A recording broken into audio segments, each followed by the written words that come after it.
strategy against and hide behind this, so he just has to survive. And right now, Microclips, though, getting his own Visitation Pit and Hydro System, but he'd be way far behind. And Boombox right now getting a fourth as well. Boombox does not want to attack here. He might want to trade a bit just to keep his opponent back, but if he loses more than his opponent does, because of the fact that he has a worse concave or anything like that, that would be awful for him if he actually lost any of his tech or the fourth. That'd be an exercise in how to lose a game you're ahead in. Macrocalypse is actually maxed, and he's got his pathogen glands, he's got his infestation pit down, so it looks like he wants to go into infestors or some other tech choice, but he's actually nearly maxed, so he's going to need to trade off some of these roaches as well, because he can't just sit with this huge great clump of roaches when the tech for his opponent is so superior. He's really got to make something happen here. I feel like he can't just sit behind in his in between his natural and his third and just wait like this, because as I say, he's maxed and he needs to change his tech up. Yeah, and I don't think he actually knows what Boombox is doing. He hasn't scouted that much at all.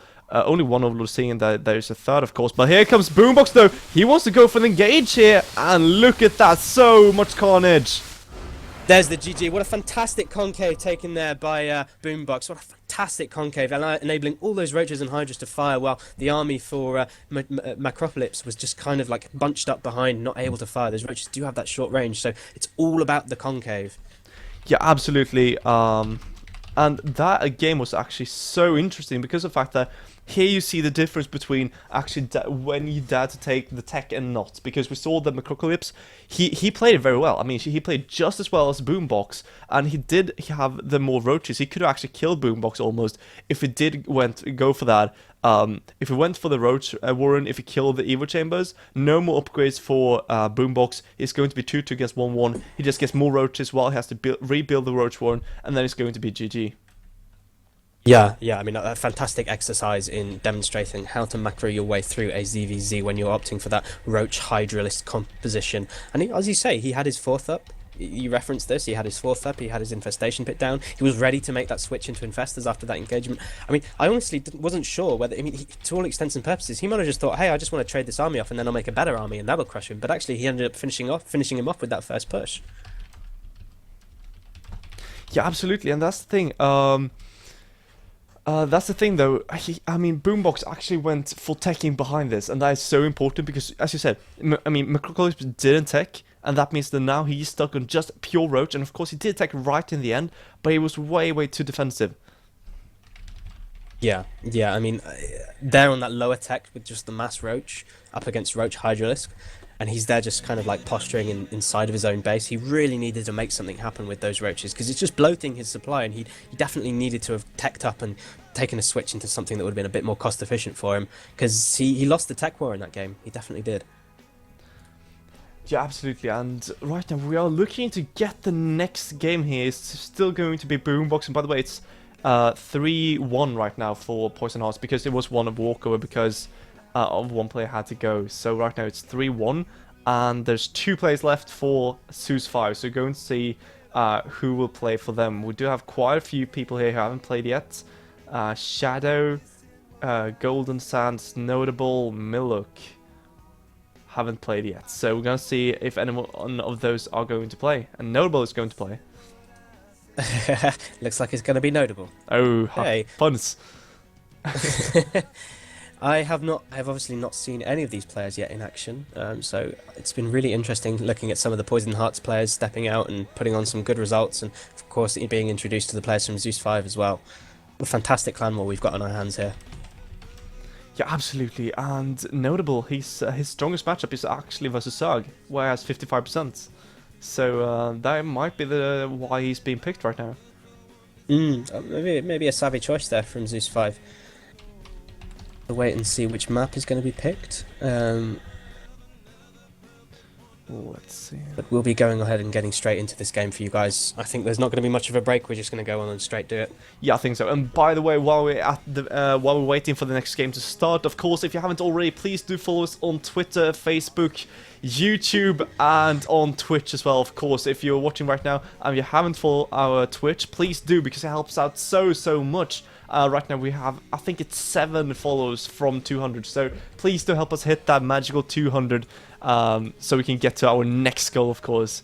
And it'll be amazing, of course. And by the way, if you just tune in, my name is zeus5, and here with me is, of course, Squishy, and he's just new here with Poison Heart. So if you haven't seen him before, do you big shout out to him, casting awesomely already.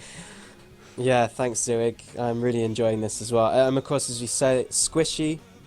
Her first name is James. Squishy is my surname. No, that is a lie. Imagine if that was actually true. Your name isn't Squishy? My real life ID is James, though. But yeah, really, really happy to be here casting with you. It's a great opportunity, and I've got some really good games before.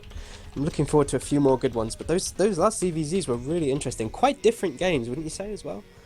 Yeah, absolutely. I mean, the last games have been extremely good, and I'm looking forward to even more games. It's going to be really fun to see more players from zeus5 because I haven't seen them play before. So that is really interesting. Yeah, definitely. No, I mean, I've never seen.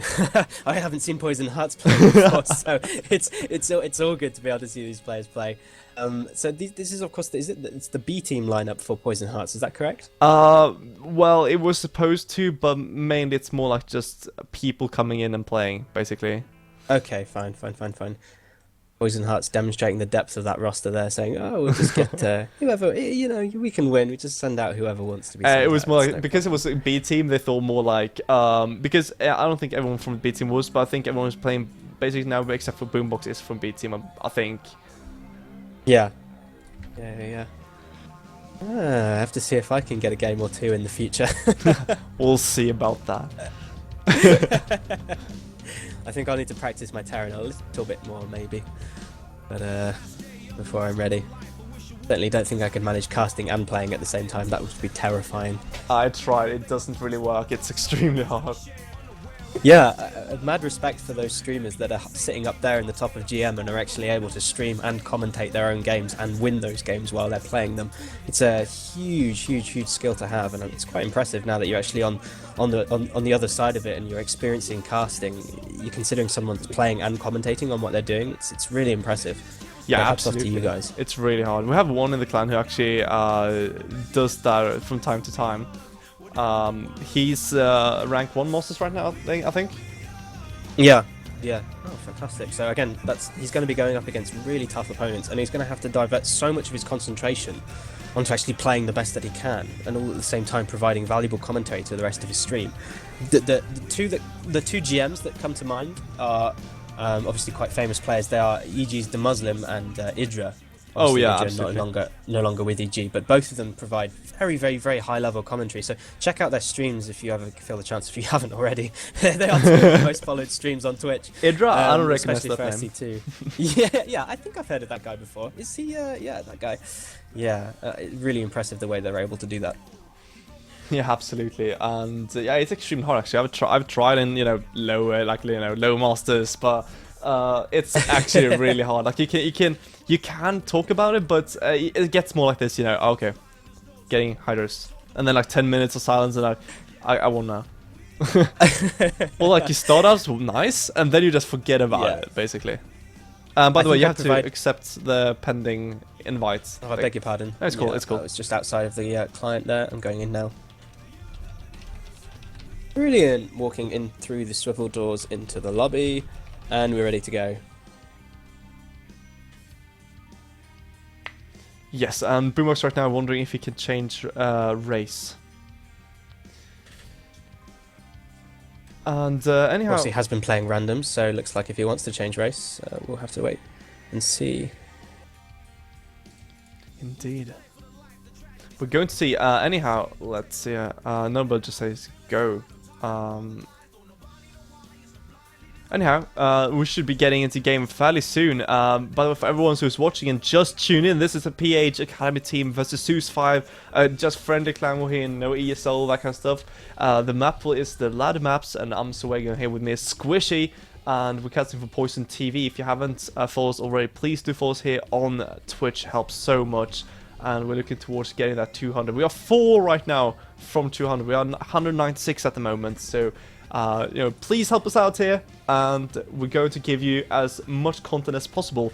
Also, tomorrow we're going to cover both the Poison Tour number 15, our own tournament we hold, as well as the Go for SC2 Wednesday Cup with usually more than 200 people playing. So basically, do tune into that. We're going to have 2 streams at the same time with 4 casters all over the place. Yeah, that is going to be fantastic, isn't it? I'm really, really looking forward to that.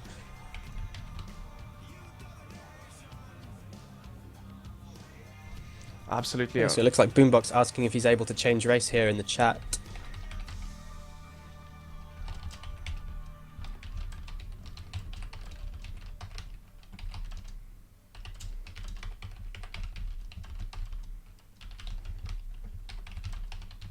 And there we go, and it looks like he has changed to Protoss. We're gonna have a PVT on our hands here. Star Station is the map, and we're just loading into the game right now. okay, so Boombox going his main race right now, and this is going to be interesting. This is absolutely going to be interesting. But Pros, though, is really build order fixated, and as he said, he did play quite a few games before, of course, as Pros, but he hasn't played, since his vacation that much Pros. He actually started switching other races after the vacation, so he might actually not remember all the builds correctly. We'll have to wait and see, but it looks like we do have a PVT on our hands. Spawning up in the top right position, it is playing for Poisoned Hearts Boombox. And that's his opponent here in the bottom left position of Star Station, the teal Terran playing for zeus5. It is notable. One of those SCVs obviously looking quite probe-esque you today, Zewig. Yeah. Notable, indeed. Haven't seen any of his play yet, but really looking forward to seeing what he's got in store for us. Absolutely. Let's put on some StarCraft music instead of snuff. So anyhow, Boombox right now, and rather PVT Star Station, not Boombox on Star Station. PVT on Star Station. That is actually a really interesting thing, because it's really easy to drop on the sides here. You have a huge gap right into the main. Reapers right into the main, no problem at all. The third and the natural, so easy to drop, depending on what third you get, of course. Still, this map, extremely easy to drop on, and I feel that this is something that might come up from Notable. Yeah, I agree. Odd choice here to elect for Protoss. I mean, obviously you did say Protoss is Boombox's main race, but I would certainly say that Star Station, it's not really a Protoss friendly map. In either PvZ or PvT. I mean, obviously PvP doesn't make a difference, but so many drop avenues. There's a huge main for sort of jump-ins and drops. There is one advantage that this map does have for Protoss, as we see the barracks going up for Notable as well, is that Blink Bay is really strong, as well as Warp Prism Harass. So that's actually 2 advantages, so it looks like I can't count. But we do have a gas as well coming up for Notable.